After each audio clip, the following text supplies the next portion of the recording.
Hola mi gentes, Tirso Ramírez, oficial, una vez más con ustedes. Y hoy tenemos el honor de recibir en nuestro estudio de nuestra plataforma al licenciado Jerry Antonio del Jesús Castillo. Jerry Antonio del Jesús Castillo es un experto en derecho constitucional, derecho administrativo, derecho público. Tiene amplio conocimiento en lo que es el derecho inmobiliario, derecho penal, derecho civil y otras ramas del derecho. Y vamos a aprovechar la visita que nos hace el licenciado del Castillo para hablar con él sobre la inmunidad parlamentaria, su origen y el tratamiento que se le da en la República Dominicana. Hermano Jerry, el escenario es suyo. Muchísimas gracias, Tirso. Gracias por la invitación a tu plataforma. Para mí es un placer que me hayas invitado, una plataforma que sé que trata temas variados de cultura general y naturalmente trata temas de derecho. Y para mí es un placer tratar un tema de tanta relevancia como es la inmunidad parlamentaria, un tema del cual se ha escrito poco y se habla poco, se debate poco en este país. Y hablar de inmunidad parlamentaria, esta es una figura que tiene su origen en el principio de separación de poderes, es decir, cuando se desarrolla la teoría de la separación de poderes, es que aparece esta figura y naturalmente hay que remontarse un poco atrás y hablar de John Locke, considerado pensador inglés considerado como el padre del liberalismo clásico. John Locke, en su obra llamada Tratado de Derecho Civil, hablaba de que el poder lo otorgaba el soberano, lo otorgaba el pueblo, y dividió el Estado en dos poderes. Fue el primero que hizo esa división. La monarquía, que era el ejecutivo y quien administraba los fondos, ejecutaba las leyes, y el poder legislativo para crear las leyes y fiscalizar los fondos públicos, es decir, fiscalizar al ejecutivo. John Locke, como decía hace un momento, desde mi punto de vista ha sido el pensador que más incidió en los pensadores de Occidente, no solo en los pensadores que forjaron ideológicamente y políticamente la nación norteamericana, es decir, que dieron origen a la independencia de ese país, sino que también incidió en los pensadores del siglo de la luz, en Voltaire, en Rousseau y sobre todo en Montesquieu.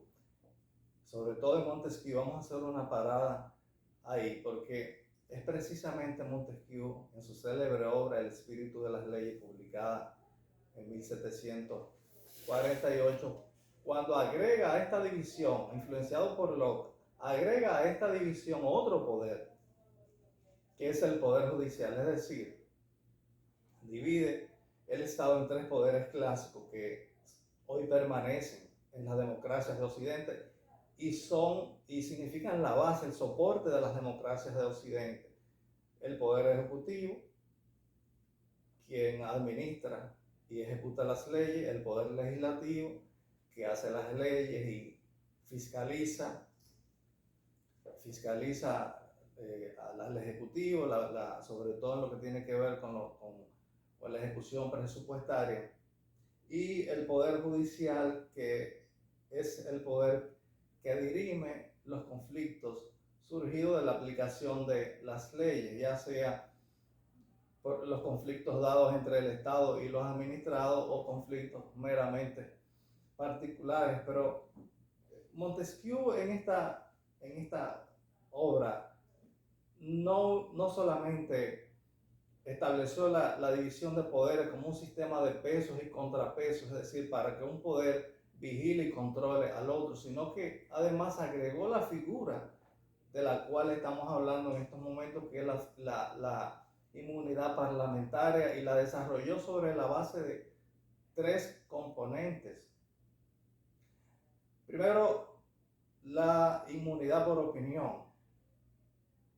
Estableció Montesquieu que un legislador no podía ser objeto de persecuciones por opiniones emitidas en las sesiones y en su hemiciclo, por opiniones emitidas, por acusaciones o por votaciones que realizara durante sus ponencias.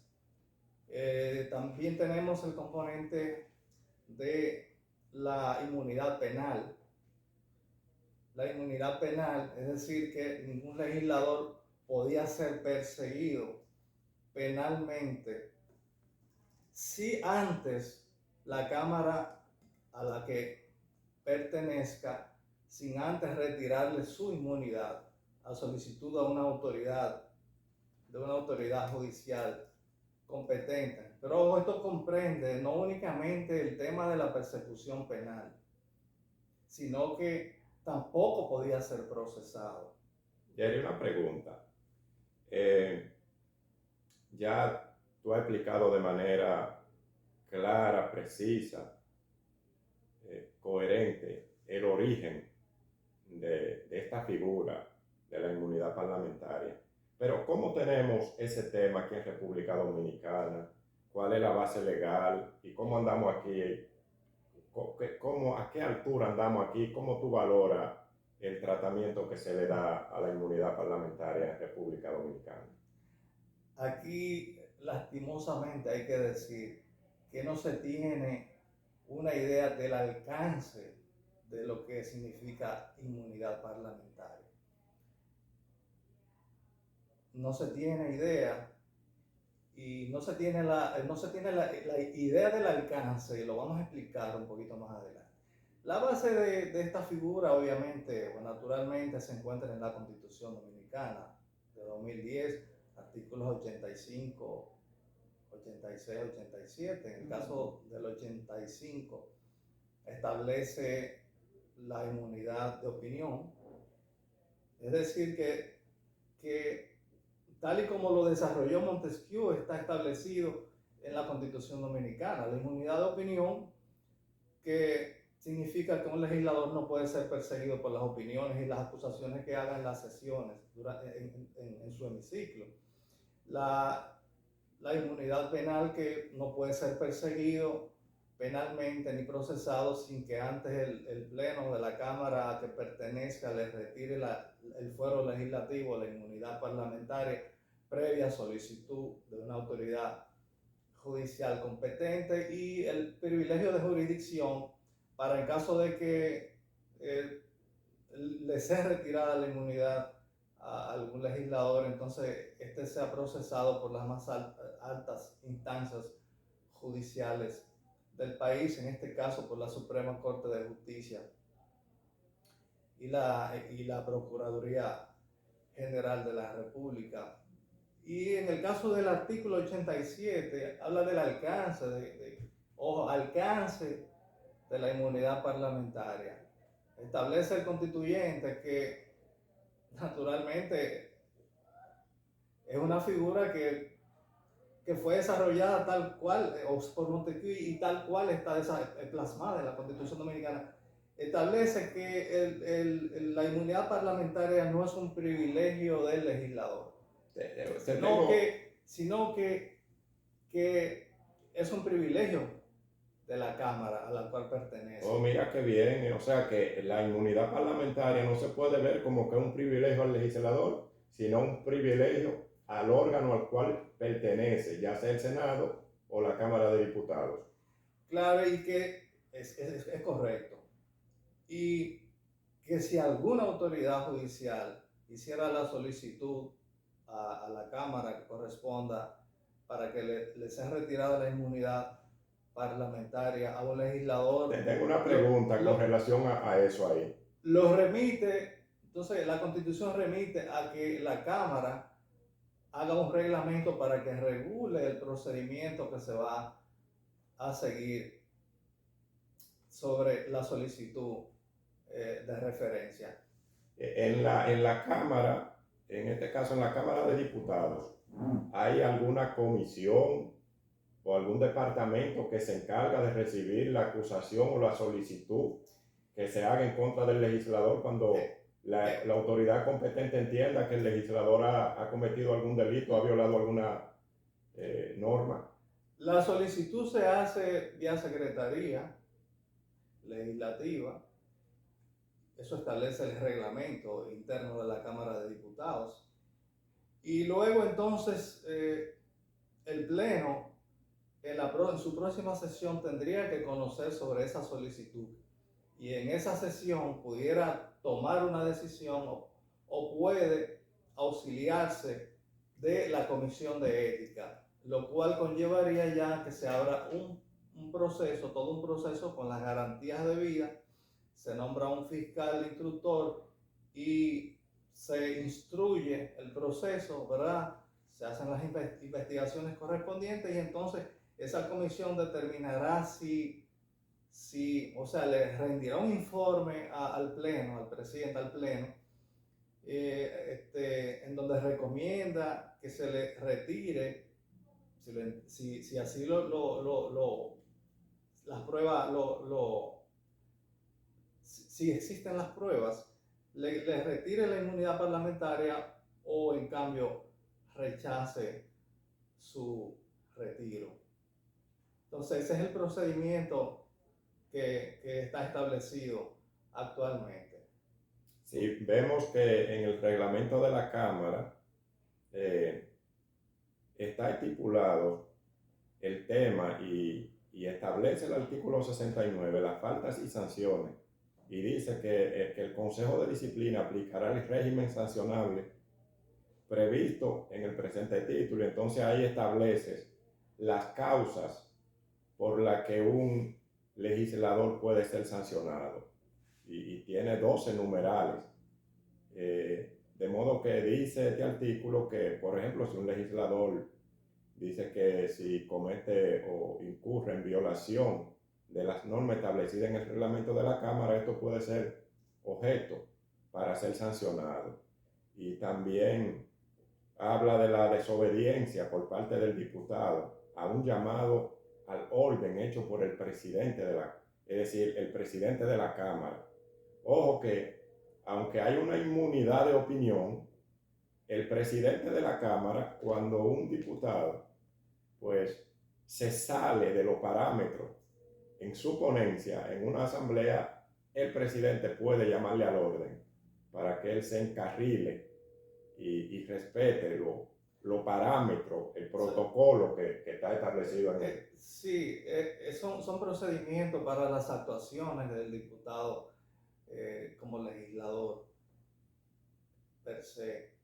Y es correcto lo que dices, pero cuando hablamos ya del tema de la inmunidad parlamentaria, del retiro del fuero legislativo, es cuando a requerimiento de una autoridad judicial lo que se entiende es que se va a abrir una investigación penal en contra de ese legislador. Y como decía, como está protegido por el fuero legislativo, ninguna autoridad, si no le es retirada esa inmunidad, puede perseguir y tampoco abrirle un proceso a un legislador.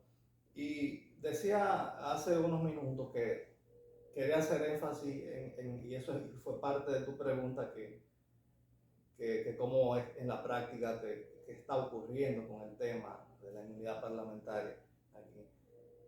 Y yo decía que es lamentable que no se tenga idea del alcance. ¿Por qué? Porque hemos visto que se viola la Constitución, que se viola esa figura constitucional. Se violó hace un tiempo con un senador que fue procesado. Y recientemente hay dos diputados que han sido procesados, incluso en plena legislatura, han sido procesados. Y de hecho, hubo uno que fue condenado a una pena de 3 años de prisión suspendida, con la condicionante que tenía que cumplir, por ejemplo, algunos asuntos de no acercarse a los lugares donde fuera la persona que se querelló en contra de él, y que en caso de que él lo hiciera, que viola esas condicionantes, entonces sería arrestado. Eso quiebra totalmente con esta figura. Y de hecho esa sentencia por supremacía constitucional es una sentencia que es nula. Esa sentencia no resiste una revisión constitucional. Jerry, también hemos observado en nuestras indagatorias con este tipo de temas, y específicamente la inmunidad parlamentaria tiene un límite, y tú me corroborarás si es cierto, y es que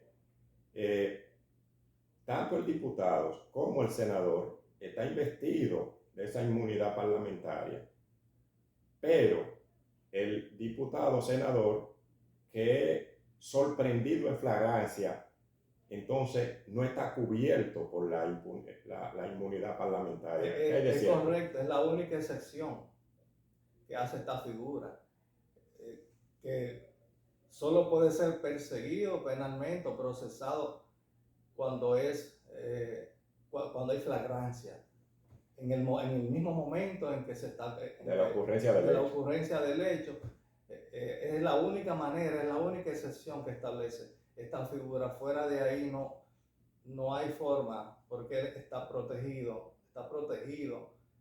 y lamentablemente aquí, a modo de conclusión, nosotros tenemos que hacer conciencia de los alcances reales que tiene esta figura. ¿Por qué? Porque cada vez que procesamos a un legislador estamos violando la Constitución. Bueno, señores, esto ha sido un manjar. Espero que lo disfruten y recuerden, el que no lo haya hecho, suscribirse al canal, darle a la campanita de notificaciones para que te lleguen nuestros contenidos y nosotros seguir avanzando y dando contenido de calidad para tu conocimiento y nuestro conocimiento. Así es que se despide de ustedes y despedimos al licenciado Jerry Antonio de Jesús del Castillo, y hasta la próxima. Muchas gracias.